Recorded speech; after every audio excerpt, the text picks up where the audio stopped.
Do do do do do do do do do do do do do. Do you ever notice that a lot of people have started to hum again, and they're singing songs?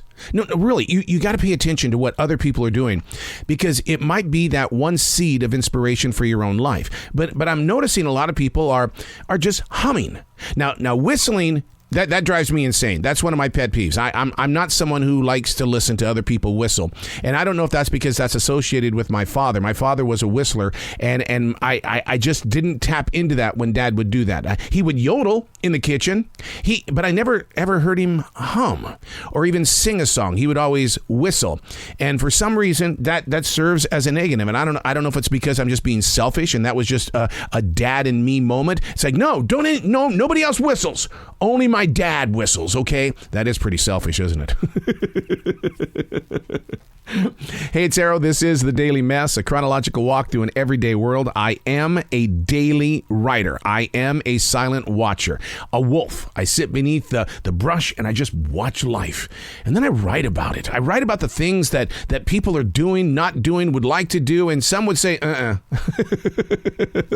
This is The Daily Mess. I know you've said it, and I know I've said it a billion times. Is there really such a term as, if it's not one thing, it's another? If it's not one thing, it's another. It's when many things are happening all at once. And most of the time, it always feels like it's bad news. The heart and the mind are very accepting of the good times. But the moment that the odds of a victory are not there, we begin to tilt. Tilt more, tilt more, tilt more. Feels like a series of shocks and awes. And then here it comes. Anxiety combined with fear. Got to throw in some doubt, depression, and a serious lack of trust. Now, in most cases, the self-diagnosis is really just a bout with bad luck, and it leads to a lot of finger pointing, which has been poisoned by a heavy dose of accusations. I mean, I can easily say it 1,000,000 times. Let's go meditate. And you know what most people do?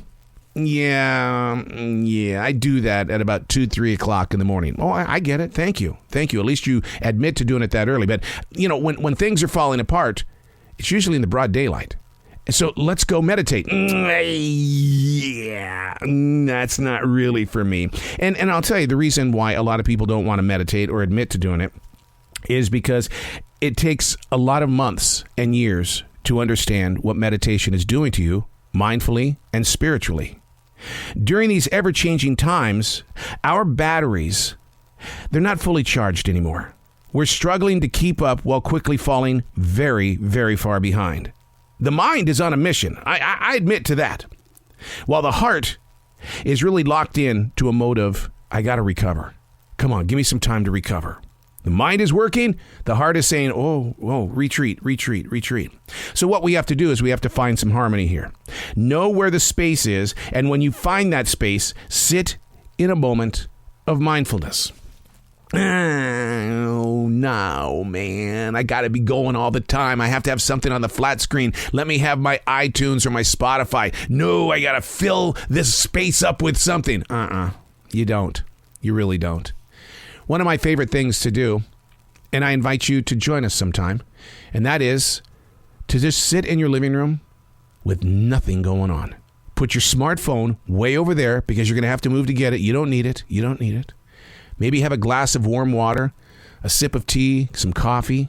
I mean, in this studio right now, I do have coffee. I've got water, and I've got everything that I need to support where we are in the presence of now.